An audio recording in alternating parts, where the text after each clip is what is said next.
Friends, welcome back to my channel. मैं हूं आपकी फ्रेंड वर्षा। आज की इस वीडियो में हम बात करेंगे बीएड एंट्रेंस एग्जाम के कॉमर्स के थ्योरी के चैप्टर 7 की। ये हमारा व्यवसाय से रिलेटेड है, यानी कि बिजनेस से रिलेटेड। स्टार्ट करते वीडियो को। वीडियो पसंद आए तो वीडियो को लाइक कीजिए, फ्रेंड्स से शेयर कीजिए और किसी भी तरह की कोई भी क्वेरी हो तो जरूर बताइएगा। व्यवसाय व्यवसाय विधिक रूप से मान्य संस्था है जो उपभोक्ताओं को कोई उत्पाद या सेवा प्रदान करने के लिए लक्ष्य से निर्मित की जाती है। इसका मेन लक्ष्य क्या होता है? लाभ कमाना। और लाभ कमाना उसके साथ साथ होता है सेवा करना। ठीक है, दोनों ही काम पैरेलल चलेंगे, क्योंकि सिर्फ सेवा के पर्पज से वो बिजनेस करेगा तो वो फिर उसका मेन पर्पज ही क्या होगा उसको बनाने का, बिजनेस को। क्योंकि हर कोई भी काम करता है तो कुछ अर्निंग के पर्पज से ही करता है, और सिर्फ लाभ के उद्देश्य से करेगा तो ज्यादा समय तक नहीं चल पाएगा। तो दोनों ही चीजें चलती हैं साथ में। व्यवसाय को कंपनी, एंटरप्राइज या फर्म भी कहते हैं। व्यवसाय से शीर्ष प्रबंधनीय कार्य नियोजित नहीं है। ठीक है। व्यवसाय के अंतर्गत समाज की आर्थिक मानवीय आवश्यकताओं की पूर्ति करके उनके बदले में प्रतिफल, यानी कि जो अर्निंग उसे हो रही है, प्राप्त किया जाता है। व्यवसाय के शुद्ध मूल्य से आशय कुल संपत्ति माइनस कुल दायित्व, यानी कि उसकी जितनी भी असेट्स हैं उसमें से सारी लायबिलिटीज माइनस करने के बाद जो उसके पास रिमेनिंग बचेगा वो उसका शुद्ध मूल्य कहलाएगा। एलसी हुपर के अनुसार देख लेते हैं उन्होंने क्या डेफिनेशन दी है।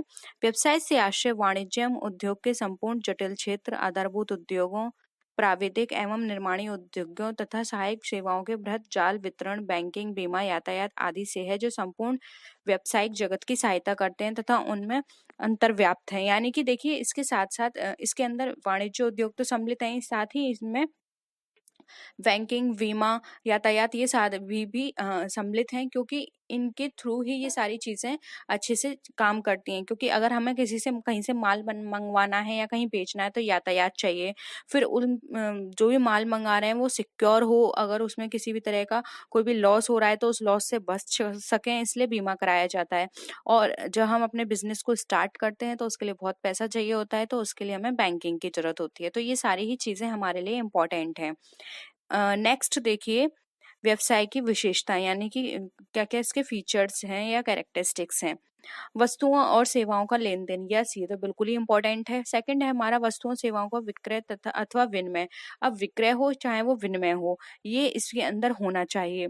फिर है वस्तुओं अथवा सेवाओं का नियमित विनिमय। अब ऐसा नहीं है कि एक दिन आपने काम कर लिया दूसरे दिन आपने वो बंद कर दिया, ऐसा बिल्कुल भी नहीं है। नियमित होना चाहिए, रेगुलर बेसिस पर। इसके लिए एक एग्जाम्पल भी दिया जाता है कि हम अपने घर में जो न्यूज़पेपर्स होते हैं, पुराने न्यूज़पेपर उसको सेल करते हैं, तो वो हमारा बिजनेस नहीं है, वो हम कभी कभी करते हैं। साल में जैसे दिवाली की सफाई हो रही है तब हम उसे कर रहे हैं, या फिर कभी 5-6 महीने बाद कर रहे हैं, तो वो हमारा बिजनेस नहीं है। बिजनेस उसे कहते हैं जब वो डेली बेसिस पे किया जा रहा है। ठीक है। निवेश की आवश्यकताएं।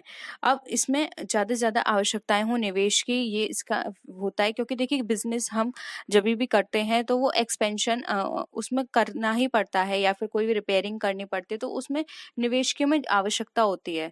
तो ये चीजें जितनी भी होंगी, जहां भी हमें मिलेंगी, वो हमारा व्यवसाय कहलाएगा। फिर है लाभ कमाने का उद्देश्य। ये भी हमारा इम्पोर्टेंट है, क्योंकि बिजनेस जो है वो लाभ कमाने के उद्देश्य से के ही किया जाता है, क्योंकि ये एक इकोनॉमिक एक्टिविटी है। ठीक है। नेक्स्ट आते हैं व्यापार पर, यानी कि ट्रेड। व्यापार से आशय क्रेता अथवा अ, विक्रेता दोनों के मध्य पारस्परिक लाभ हेतु वस्तुओं के विनिमय से है, यानी कि क्रेता और विक्रेता दोनों का संबंध होता है इसमें, और यहाँ पे वस्तुओं का विनिमय होता है, यानी कि एक पर्सन वस्तुएं देगा, दूसरा पर्सन वस्तुएं लेगा, और बीच में क्या होगा? मॉनेटरी एक्सचेंज होगा यहाँ पर। पीटर और प्लाउमैन के शब्दों में बात करें तो व्यापार या व्यवसाय से आशय उस क्रिया से है जिसमें विभिन्न व्यक्ति उपयोगी वस्तुओं और सेवाओं का पारस्परिक लाभ के लिए विनिमय करते हैं, यानी कि ये जो भी उनकी जरूरत की वस्तुएं और सेवाएं हैं उसका विनिमय करते हैं पारस्परिक लाभ के लिए। एक का लाभ है उनका उपभोग करना, और एक का लाभ है उन्हें बेचकर लाभ कमाना। ठीक है। अब है व्यापार के प्रकार। व्यापार हमारे कितने प्रकार के होते हैं? देखिए, व्यापार हमारे दो भागों में बांटे गए हैं, देशी व्यापार और विदेशी व्यापार। आप सब जानते हैं देशी व्यापार जो होता है वो एक देश की सीमा के अंदर किया जाता है। जब क्रेता व विक्रेता एक ही देश के हों और उनके मध्य व्यापार हो तो वह देशी व्यापार है, यानी कि एक ही देश की सीमा के अंदर दोनों पर्सन होने चाहिए और उस सीमा के अंदर ही वो उनके सारे ट्रांजेक्शन्स होने चाहिए।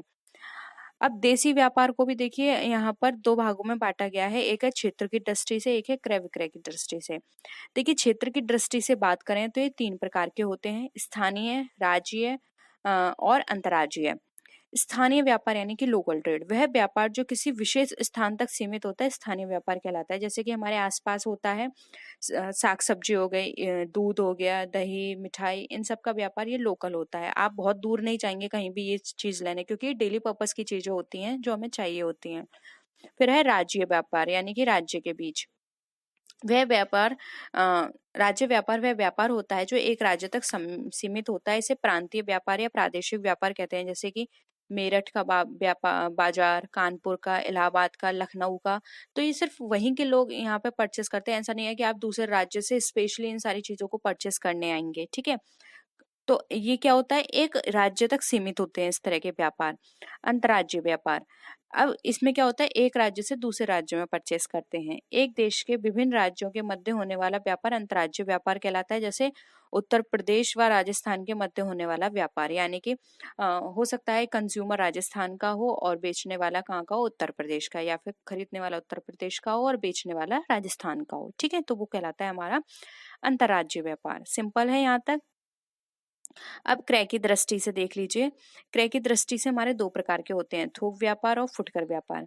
थोक व्यापार, थोक व्यापार वह व्यापार है जिसमें व्यापारी उत्पादों निर्माताओं से बड़ी मात्रा में, देखिए थोक का मतलब है कि बड़ी मात्रा में यहाँ पर ट्रांजैक्शन होगा, एक बल्क में यहाँ पे प्रोडक्ट को बेचा जाता है और उसे हम थोक व्यापार कहते हैं। और जो बल्क में बेचता है उसे थोक व्यापारी कहते हैं, ठीक है।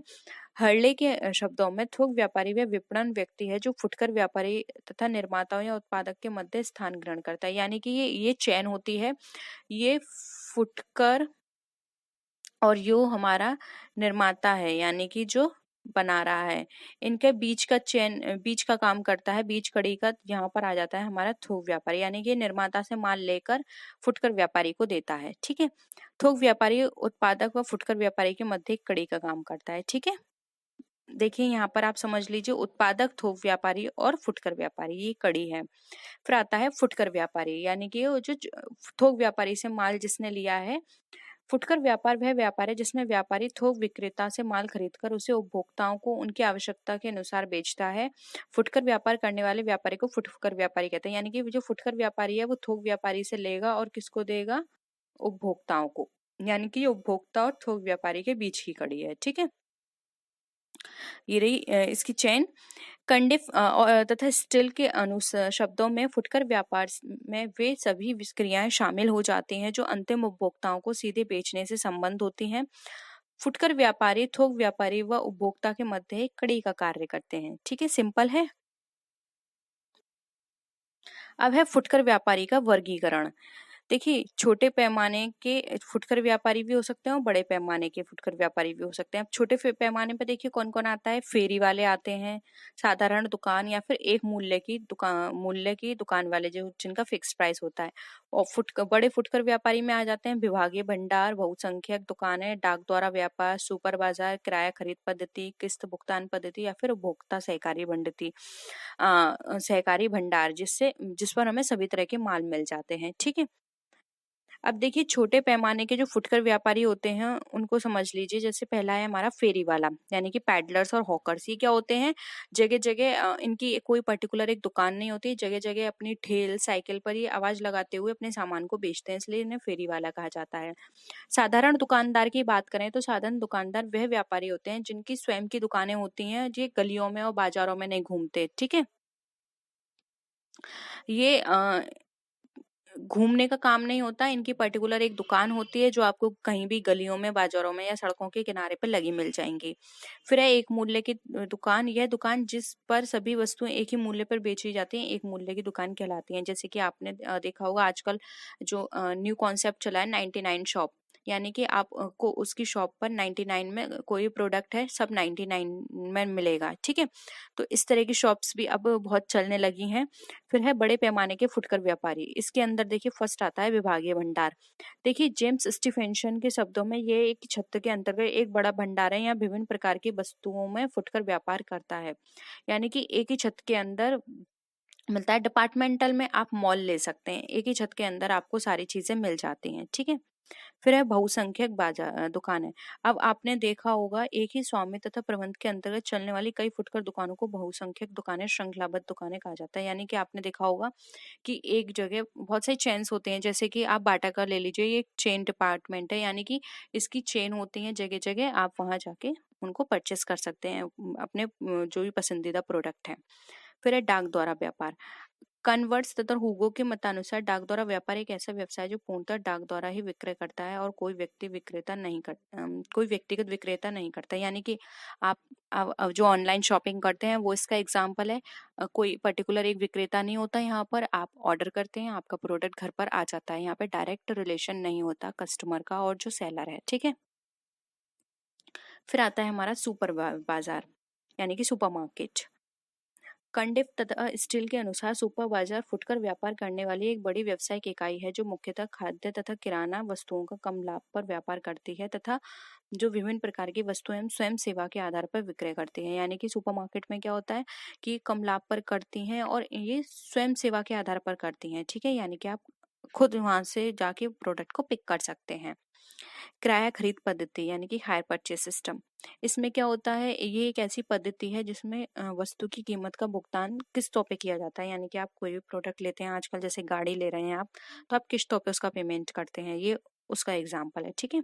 क्रेता को तभी मिलता है जब उसका सभी किस्तों का भुगतान होता है। यानी कि आप उस प्रोडक्ट के ओनर तभी बनते हैं जब आप सारी किस्तें उसकी पेमेंट कर देते हैं, और नहीं पेमेंट कर पाते तो वो प्रोडक्ट वो कंपनी वापस ले लेती है, ठीक है। फिर है किस्त भुगतान पद्धति यानी कि इंस्टॉलमेंट। क्रय की किस्त भुगतान पद्धति में माल का स्वामित्व तुरंत क्रेता को हस्तांतरित कर दिया जाता है। देखिए ऊपर मैंने जो एग्जांपल बताया था गाड़ी वाला एग्जांपल यहाँ आएगा किस्त भुगतान पद्धति में, और किराया क्रय पद्धति में यहाँ पर क्या होगा, स्वामित्व आपके पास नहीं आएगा, बस आप उसको यूज कर सकते हैं, लेकिन ओनरशिप नहीं आएगी। ओनरशिप आती है आपकी किस्त भुगतान पद्धति में, ठीक है। यद्यपि उसे भुगतान कई वर्षों में करना होता है, तथापि यह वस्तु का मालिक होता है। यदि वह किस्त की भुगतान में चूक करता है तो विक्रेता को माल वापस नहीं ले सकता, वह केवल शेष रकम के लिए दावा कर सकता है, ठीक है। इसमें माल वापस नहीं जाता है, उसमें माल वापस जा सकता है। फिर है उपभोक्ता सहकारी भंडार यानी कि कंज्यूमर्स कोऑपरेटिव स्टोर। उपभोक्ता द्वारा अपनी घरेलू आवश्यकताओं की वस्तुओं को उचित कीमतों पर उपलब्धि के लिए अपनी पूंजी और प्रबंध से सहकारी आधार पर चालू की गई दुकानों को उपभोक्ता सहकारी भंडार कहते हैं। यानी कि घरेलू आवश्यकताओं की पूर्ति के लिए इस तरह की जो शॉप्स होती हैं उनको ओपन किया जाता है। अब आता है हमारा विदेशी व्यापार। देखिए 2 या 2 से अधिक देशों के मध्य जो भी व्यापार होते हैं वो हमारे विदेशी व्यापार होते हैं। यानी कि जो हमारे देश की सीमा है उससे बाहर जाके व्यापार किया जाता है। स्टेनलेक के शब्दों में विदेशी व्यापार राष्ट्रीय सीमा के बाहर वस्तुओं सेवाओं का विनिमय करते हैं, ठीक है। अब ये कितने प्रकार के होते हैं, तो ये 3 प्रकार के होते हैं। आयात व्यापार में क्या होता है, दूसरे देश से हम क्रय करके अपने देश में मंगवाते हैं। यानी कि जब हमारे देश में कोई माल आता है तो उसे आयात व्यापार बोलते हैं। और निर्यात व्यापार वो होता है जब हम दूसरे देश को अपना माल बेचते हैं। पुनर्निर्यात क्या होता है, हम दूसरे देश से अपने देश में माल मंगाएंगे, फिर उसमें कोई भी चेंजेस करके या फिर उसको निर्गमित करके पुनः फिर उसको दूसरे देश में बेच देंगे। यानी कि एक से मंगा के दूसरे को बेचना, ठीक है। अब देखिए कुछ अन्य व्यापार एवं व्यवसाय भी हैं, जैसे एकांकी।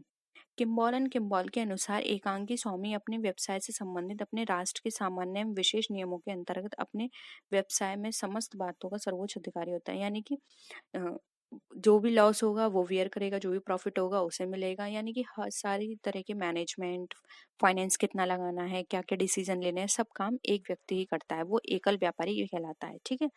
फिर आता है संयुक्त हिंदू परिवार व्यवसाय।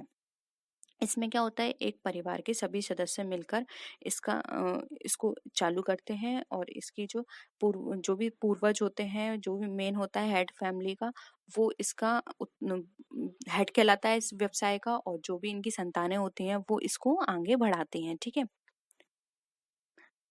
और इसमें ये भी कहा गया है कि उनकी जो पत्नियां और पुत्रियां हैं वो अविवाहित, वो भी इसके अंदर सम्मिलित होती हैं।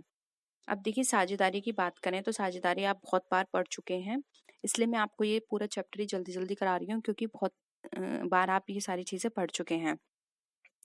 अंग्रेजी साझेदारी अधिनियम 1890 के अनुसार लाभ अर्जित करने की दृष्टि से आपस में मिलकर दो से अधिक व्यक्ति, 2 या 2 से अधिक व्यक्ति मिलकर जो व्यवसाय करते हैं उसे साझेदारी कहते हैं। कंपनी की बात करें तो कंपनी एक राजनियम द्वारा निर्मित एक कृत्रिम व्यक्ति होता है। कृत्रिम व्यक्ति मतलब आर्टिफिशियल पर्सन है, इसके नाम से ही सारे कॉन्ट्रैक्ट किए जाते हैं। ये एक पृथक वैधानिक अस्तित्व है, यानी कि इसकी सेपरेट एंटिटी होती है, अविच्छिन्न उत्तराधिकार प्राप्त होता है और एक सार मुद्रा होती है। ठीक है, नेक्स्ट है सहकारी संगठन यानी कि कोऑपरेटिव ऑर्गेनाइजेशन। एम.टी. हैरिक के शब्दों में सहकारी संगठन स्वेच्छा से संगठित हुए एक ऐसे व्यक्ति की क्रिया है जो कि उपभोक्ताओं तथा अथवा उत्पादकों द्वारा अपनी आवश्यकताओं की पूर्ति के लिए स्थापित किया जाता है। ठीक है, यानी कि ये अपनी इच्छा से संगठित किया जाता है जिससे कि जो भी उनकी आवश्यकताएं की वस्तुएं हैं वो उनकी पूर्ति की जा सके। यानी कि ये मेंबर्स अपने लिए कुछ सोसाइटीज मिलकर ये इसको ओपन करती हैं जिससे कि आपस में ये लोग कोई भी आवश्यकता है तो उसकी पूर्ति ये कर सकें।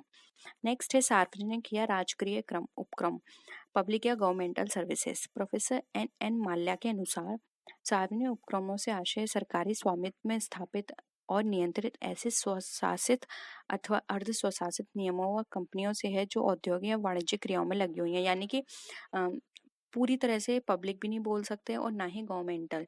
ठीक है, यहाँ पे क्या होता है, उनका थोड़ा सा कंट्रोल होता है गवर्नमेंट का, और वो वाणिज्य और औद्योगिक इस तरह की चीजों में वो व्यापार करती हैं। फिर आता है हमारा उद्योग। उद्योग से आशय उन व्यावसायिक क्रियाओं से है जिससे किसी वस्तु की उपयोगिता में वृद्धि होती है, यानी कि उनके अंदर यूटिलिटी क्रिएट होती है। P.S. फ्लोरेंस के शब्दों में उद्योग से आशय निर्माण क्षेत्र से है तथा कृषि, खनिज एवं अधिकांश सेवाएं इसके अंतर्गत आती हैं। यानी कि इसके अंदर हम कृषि, खनिज और ये इस तरह की सेवाएं भी इसके अंदर सम्मिलित करते हैं। फिर आता है पेशा। देखिए, पेशे से आज से उस व्यवसाय से है जिसमें एक व्यक्ति विशिष्ट ज्ञान प्राप्त करके दूसरे व्यक्तियों का निर्देशन करता है। यानी कि इसमें एक विशेष ज्ञान की जरूरत होती है जिसके एवज में वो किसी दूसरे पर्सन को डायरेक्शन देता है या फिर निर्देशित करता है, उन्हें परामर्श देता है, उनका मार्गदर्शन करता है। हॉल्स एवं जॉनसन के अनुसार पेशा एक ऐसा व्यवसाय है जिसके लिए कुछ विशिष्ट ज्ञान की आवश्यकता होती है जिसे समरूपता की उच्च डिग्री द्वारा समाज के एक संबंधित वर्ग की सेवा के लिए प्रयोग किया जाता है। जैसे कि डॉक्टर हो गया, वकील हो गया, इनको अपनी नॉलेज होती है एक पर्टिकुलर और उसके बेसिस पे ही ये सारा ये काम करते हैं। ठीक है, नेक्स्ट आते हैं हम बीमा पर, यानी कि इंश्योरेंस। बीमा एक प्रकार का वह सुरक्षा कवच है जो व्यवसाय में हानि संपत्ति अर्थात मशीन व यंत्र खराब होने पर वैधानिक दायित्व की स्थिति में आग लग जाने की दशा में होने पर जो बीमा कंपनियों से क्षति की राशि के रूप में प्राप्त कर लिया जाता है। यानी कि किसी भी तरह की हानि होती है तो यहाँ पर हमें उसका जो भी जुर्माना होता है वो मिल जाता है, और जो भी हानि होती है उस वो कम हो जाती है। इससे हमारी जो भी प्रॉपर्टी है, मशीन है, वो क्या रहती है, एक तरह से सिक्योर हो जाती है। नेक्स्ट है व्यवसायिक पूर्वानुमान, यानी कि बिजनेस फोरकास्टिंग। व्यवसायिक पूर्वानुमान से आशय व्यवसाय के संबंध में लगाए जाने वाले पूर्व अनुमान से, यानी कि पहले से एक अनुमान लगाया जाता है कि हम जो भी कार्य कर रहे हैं वो आगे उसकी कितनी श्योरिटी है कि वो सक्सेसफुल होगा या नहीं। एस सिल्क के विचार अनुसार व्यावसायिक निर्णयों व दीर्घावधि नियोजन की जोखिम को कम करने के उद्देश्य सांख्यिकी, आर्थिक, राजनीतिक व बाजार सूचनाओं के समंकों का विश्लेषण व्यावसायिक पूर्वानुमान है। यानी कि इसके अंतर्गत हम जो भी हमने प्लानिंग बना के रखी है उसमें हम ये देखते हैं कि जो भी हमने प्लानिंग करी है या आगे के लिए जो भी हमने सोच के चला है उसमें हमें कितना जोखिम है। तो पूर्वानुमान से हम ये सारी चीज़ें लगा के चलते हैं कि इनका इतना हमें जोखिम हो सकता है, तो हम उससे पहले से ही वो सारी चीज़ों को आगे बियर कर पाएँ या फिर उन सारी चीज़ों से हम निकल पाएँ ईज़िली। तो इसके लिए सांख्यिकी, आर्थिक, राजनीतिक व बाजार सूचनाओं के समंकों का विश्लेषण किया जाता है। ठीक है, तो ये था हमारा लास्ट। होप यहाँ पर आपको सारी चीज़ें क्लियर हुई होंगी। कोई भी प्रॉब्लम हो तो ज़रूर बताइएगा। नेक्स्ट वीडियो में फिर मिलते हैं, और चलिए क्वेश्चन स्टार्ट करते हैं। व्यापारी का व्यापार प्रारंभ और समापन किसके द्वारा होता है? इंग्लिश में क्वेश्चन है, the commencement and termination of a merchant trade is. यानी कि कभी सोल्ड ट्रेड, मर्चेंट ट्रेड का कमेंसमेंट होता है, यानी उसको प्रारंभ करते हैं, और जब उसको हम टर्मिनेट करते हैं तो वो किसके द्वारा होगा? व्यापारी द्वारा, यानी कि ट्रेडर द्वारा, बाय नो रेजोल्यूशन यानी बिना अधिनियम द्वारा, बाय गवर्नमेंट यानी सरकार द्वारा, या बाय लॉ। तो बताइए फ्रेंड्स क्या होगा इसका राइट आंसर? इसका जो राइट आंसर है वो है ऑप्शन ए, व्यापारी द्वारा। एकांकी व्यापारी जब भी अपने व्यापार को स्टैब्लिश करेगा या फिर उस अपने बिजनेस को बंद करेगा, जिसको हम बोलते हैं बाइंड अप या फिर टर्मिनेट करेगा, तो फ्रेंड्स ये उसकी खुद की मर्जी होगी, उसे किसी से भी परमिशन लेने की जरूरत नहीं होगी, चाहे गवर्नमेंट हो चाहे कोई लॉ हो, क्योंकि वो उसका खुद का बिजनेस है, कोई पर्सन उसके अंदर इन्वॉल्व नहीं है। उसके सारे रिस्क, उसके सारे प्रॉफिट उसके ही हैं, तो सारे डिसीजंस भी वो खुद लेगा। उसका जब मन करेगा, जहां मन करेगा वो वहां पर उसको स्टैब्लिश कर सकता है, और उसको अगर मन करेगा कि वो इसको क्लोज कर दे, अपने बिजनेस को वो आगे कंटिन्यू नहीं कर पाएगा, तो कभी भी उसको क्लोज कर सकता है। नेक्स्ट क्वेश्चन है, एकांकी व्यापारी समस्त संपत्तियों को स्वामी होता है और सारा जोखिम उठाता है, यह कथन किसका है? यानी कि single trader is the owner of all assets and tackle all risk, this statement is given by. Options हैं L.H. हेने, चार्ल्स एस टिपेट्स, सी ऑप्शन है C.W. गेस्टनबर्ग, डी ऑप्शन है नन ऑफ द अबव। तो बताइए फ्रेंड्स ये किसने कहा था? तो ये जो स्टेटमेंट दिया गया था, ये दिया गया था C.W. गेस्टनबर्ग के द्वारा। फ्रेंड्स इस तरह के स्टेटमेंट्स के भी क्वेश्चंस आपके में पूछे जा सकते हैं, तो कुछ इंपॉर्टेंट स्टेटमेंट्स हैं, तो आपको उसका रिवीजन जरूर करना है। नेक्स्ट क्वेश्चन है, एकांकी व्यापार का पंजीयन होता है। पंजीयन का मतलब फ्रेंड्स यहाँ रजिस्ट्रेशन से है, तो एकांकी व्यापार यानी सोल ट्रेड का रजिस्ट्रेशन किस तरह से होगा? अनिवार्य यानी जिसको मैंडेटरी बोलते हैं, सरकार द्वारा यानी गवर्नमेंट द्वारा, आवश्यक नेसेसरी, आवश्यक नहीं यानी नॉट नेसेसरी। तो बताइए फ्रेंड्स क्या होगा? फ्रेंड्स का राइट आंसर है डी, सरकार जो सोल ट्रेड जो होते हैं उनका रजिस्ट्रेशन कराना आवश्यक नहीं होता है, क्योंकि वो खुद उसकी सारे चीजों को वेयर करेगा, चाहे प्रॉफिट हो चाहे लॉस हो, वो उसको खुद वेयर करने हैं, तो उसको पंजीयन कराने की जरूरत नहीं होती है। वो उसका खुद का बिजनेस है, कोई पर्सन उसके अंदर इन्वॉल्व नहीं है, इसलिए उसे किसी तरह की लीगल फॉर्मेलिटीज की भी जरूरत नहीं होती है। नेक्स्ट है, साझेदारी फर्म को चला सकता है, यानी कि पार्टनरशिप फर्म रन बाय ए, सभी साझेदार यानी ऑल पार्टनर्स, वन और ऑल पार्टनर्स, सी ऑप्शन है एनी वन, डी ऑप्शन है नन ऑफ दीज। तो बताइए फ्रेंड्स क्या होगा इसका राइट आंसर? इसका जो राइट आंसर है फ्रेंड्स वो है ऑप्शन बी, साझेदारी फॉर्म को कोई एक पार्टनर चला सकता है या सभी पार्टनर चला सकते हैं। ये उनकी म्यूचुअल अंडरस्टैंडिंग पे डिपेंड करता है कि उन लोगों ने अपने बीच में किस तरह का कॉन्ट्रैक्ट बनाया है, किस तरह की कंडीशंस लगाई हैं। तो कोई एक पर्सन या तो उस बिजनेस को चला सकता है, या फिर जितने भी पार्टनर्स हैं वो सारे उस बिजनेस को चला सकते हैं। अब हम नेक्स्ट क्वेश्चन पे मूव करते हैं। नेक्स्ट क्वेश्चन है हमारा, साझेदारी फॉर्म का पंजीयन कराना होता है, यानी कि पार्टनरशिप फॉर्म को रजिस्टर कराना क्या है? आवश्यक, मैंडेटरी, स्टैट्यूटरी या फिर इलीगल? फ्रेंड्स यहाँ पे आप कंफ्यूज मत होइएगा, नेसेसरी और मैंडेटरी में बहुत डिफरेंस है।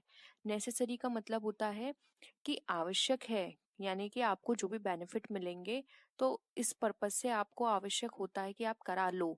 लेकिन मैंडेटरी में ये है कि आपको 100% गवर्नमेंट की ये प्रोविजन है कि आपको कराना ही है, अगर आप नहीं कराओगे तो आपका बिजनेस स्टार्ट नहीं होगा। तो मैंडेटरी और नेसेसरी में बहुत डिफरेंस है। तो फ्रेंड्स ठीक से आंसर दीजिएगा, इसलिए मैंने इस दो ऑप्शंस को यहाँ पे इंक्लूड किया है, जिससे कि आप कंफ्यूज ना हो। तो बताइए इसका क्या आंसर होगा? इसका जो राइट आंसर है वो है ऑप्शन ए, आवश्यक। फ्रेंड्स इसका पंजीयन कराना आवश्यक होता है, लेकिन मैंडेटरी नहीं होता है। डिपेंड करता है कि वो कराता है या नहीं। अगर वो कराएगा तो कुछ बेनिफिट्स मिलते हैं गवर्नमेंट की तरफ से, लॉ की तरफ से, तो वो उसको लेने के लिए लायबल होगा। अगर वो उसको नहीं मिलेंगे, अगर वो नहीं कराता है, तो वो किसी बेनिफिट के लिए क्लेम नहीं कर सकता है। नेक्स्ट क्वेश्चन है, साझेदारी द्वारा अपने हित का हस्तांतरण किया जा सकता है, यानी कि a partner transfer their rights, एक पार्टनर अपने राइट्स को ट्रांसफर कर सकता है अपनी मर्जी से, सभी साझेदारों की स्वीकृति से, बहुमत से या सरकार की आज्ञा से। तो बताइए फ्रेंड्स क्या होगा इसका राइट आंसर? इसका जो राइट आंसर है वो है ऑप्शन बी, सभी साझेदारों की स्वीकृति से। वो अभी अपनी मर्जी से कभी नहीं करा सकता, ना ही बहुमत से करा सकता कि ये सोचें कि मेजोरिटी मिल गई है और वो ट्रांसफर कर देगा, नहीं। अगर बिजनेस के अंदर, पार्टनरशिप बिजनेस के अंदर कोई एक पर्सन भी नहीं एग्री होता, तो वहां पे वो अपने ट्रांसफर नहीं कर सकता। ईच एंड एवरी पर्सन को वहां पे अपनी देनी पड़ेगी कंसेंट कि हाँ वो एग्री है, तब वो ट्रांसफर कर सकता है। और इसमें कोर्ट की परमिशन की जरूरत तो होती नहीं है, सिर्फ इसमें आपको जो भी आपके पार्टनर्स हैं उनसे आपकी परमिशन की जरूरत होती है। अगर सभी लोग एग्री हो जाते हैं तो अपने ट्रांसफर को कोई भी पार्टनर ट्रांसफर कर सकता है। नेक्स्ट क्वेश्चन है, संयुक्त कंपनी में संचालकों को संयुक्त रूप से कहते हैं, यानी कि in the joint company the operators are jointly called committee, board, management या जॉइंट कंपनी। तो बताइए फ्रेंड्स, इसका क्या राइट आंसर है? राइट आंसर है इसका ऑप्शन बी, बोर्ड। जब जो मेंबर्स होते हैं जो कंपनी को चलाते हैं, जिनको हम संचालक या ऑपरेटर बोलते हैं, तो उनको हम बोर्ड बोलते हैं। जैसे कि आपने सुना होगा बोर्ड ऑफ डायरेक्टर्स, तो उनको हम बोर्ड बोलते हैं। और ये जो पब्लिक होती है, जो शेयर होल्डर्स होते हैं, उनके द्वारा ही ये अपॉइंट किए जाते हैं मेजोरिटी से, और ये उनके बिहाफ पर काम करते हैं, यानी कि इनको हम एक तरह से उनका शेयर होल्डर्स का रिप्रेजेंटेटिव भी बोल सकते हैं। नेक्स्ट क्वेश्चन है, एक पूंजी वाली कंपनी का अस्तित्व अपने सदस्यों से होता है, यानी कि the existence of a company, capital company comes from its members. Different होती है, एक ही होती है, कम होती है या अधिक होती है? तो फ्रेंड्स बताइए क्या होगा इसका राइट आंसर? इसका राइट आंसर है ए, डिफरेंट। एक पूंजी वाली कंपनी का अपने सदस्यों से बिल्कुल डिफरेंट होती है, उसकी अलग एंटिटी होती है, उसका एक परपेचुअल सक्सेशन होता है, कॉमन सील होती है, वो हर चीज में अपने सदस्यों से अलग होती है। तो ए ऑप्शन हमारा राइट आंसर है। नेक्स्ट है, साझेदारों के आपसी अधिकार और कर्तव्य तय किए जाते हैं, यानी कि partner decides all rights and duties. अब पार्टनर्स के सभी राइट्स एंड ड्यूटीज कहाँ पर डिसाइड की जाती हैं? पार्टनरशिप एक्ट के अकॉर्डिंग, पार्टनरशिप डीड के अकॉर्डिंग, गवर्नमेंट के अकॉर्डिंग या चीफ जस्टिस के अकॉर्डिंग। तो फ्रेंड्स इसका जो राइट आंसर है वो है ऑप्शन बी, यानी कि पार्टनरशिप, जिसे हम साझेदारी संलेख भी बोलते हैं। हर पार्टनरशिप फर्म को एक पार्टनरशिप डीड बनानी होती है। अगर वहाँ पे पार्टनरशिप डीड नहीं होती है तो उनको टेबल ए फॉलो करनी होती है, जिसमें सभी चीज़ मेंशंस होती हैं। तो वैसे तो हर कंपनी अपनी एक अलग पार्टनरशिप डीड बनाती है, लेकिन अगर वहाँ पे पार्टनरशिप डीड नहीं है, पार्टनरशिप डीड की एब्सेंस में वो अपने टेबल ए को फॉलो कर सकते हैं। नेक्स्ट क्वेश्चन है, जो कि आज की वीडियो का हमारा लास्ट क्वेश्चन भी है, प्रधान और अभिकर्ता का संबंध होता है, यानी कि ओनर और एजेंट का रिलेशन क्या होता है, किस में होता है? सोल ट्रेड में, पार्टनरशिप ऑर्गेनाइजेशन में, कंपनी संगठन में, या फिर इनमें से कोई नहीं? तो बताइए फ्रेंड्स क्या होगा इसका राइट आंसर? इसका जो राइट आंसर है वो है ऑप्शन बी, जो कि है साझेदारी संगठन। साझेदारी संगठन के अंदर पार्टनर, ओनर और एजेंट का रिलेशन होता है, जिसमें कि एजेंट जो होते हैं वो उनके पार्टनर्स कहलाते हैं, और पार्टनरशिप फर्म ओनर की तरह काम करती है। तो फ्रेंड्स ये थी आज की वीडियो। आई होप आपको आज के क्वेश्चंस पसंद आए होंगे। अगर वीडियो पसंद आए तो वीडियो को लाइक कीजिए, अपने फ्रेंड्स के साथ शेयर कीजिए, और किसी भी तरह की कोई भी क्वेरी हो या आप सजेशन देना चाहते हैं तो आप नीचे कमेंट सेक्शन में लिख सकते हैं। तो फ्रेंड्स नेक्स्ट वीडियो में हम फिर मिलते हैं और भी अच्छी वीडियोस के साथ। तब तक के लिए बाय बाय।